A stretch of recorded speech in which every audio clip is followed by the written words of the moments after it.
Kain na. Unang subo. Thank you Lord sa grasya. Yung panga na lang sa akin, Day. Tayo na lang kakain, no?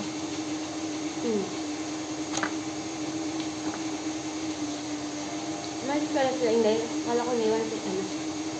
Thank you Lord sa grasya. Niwan si Lady. Hindi ah.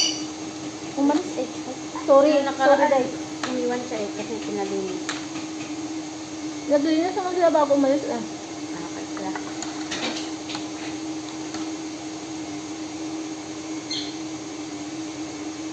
Kala ko nandito ka dyan. Gusto mong lola mo.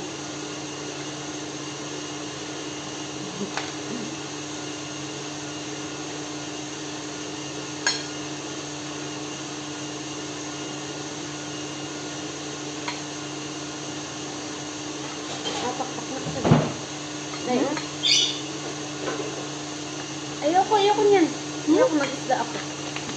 Eh, ayoko nga. Kasi akala ko, palit tayo eh. Dalawa Ano na yan? to. Oh.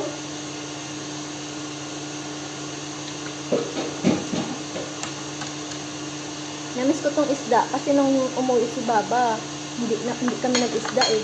Nag-isda man pero hindi inihaw. Sa Luna. Hindi ano ko kakain yan. Sa Luna. Eh, wala namang choice eh. Pag ginanyan Kinakainan ko lang ng sili. Pag ginanyan, tapos lalo na pag ilang isda, hindi ganito. Diba? Hindi ako mapakain. Para siyang ano, yung Kahit pa magutom na ako. bisugo dahil sa aton. Kahit magutom na ako dahil.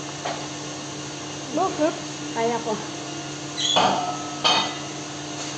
Wala ko ano yan. Lalo na pag may medyo amoy. Eh, si Kuya wala naman yung amoy. Kaya lang parang ang mga ganun gusto ko lang prito. Yung mga tuyo ba? Ganun nga. Mapagkain mo ako pag iprito. Tsaka ito din. Ito talagang pinakapaborito ko na isda sa lahat.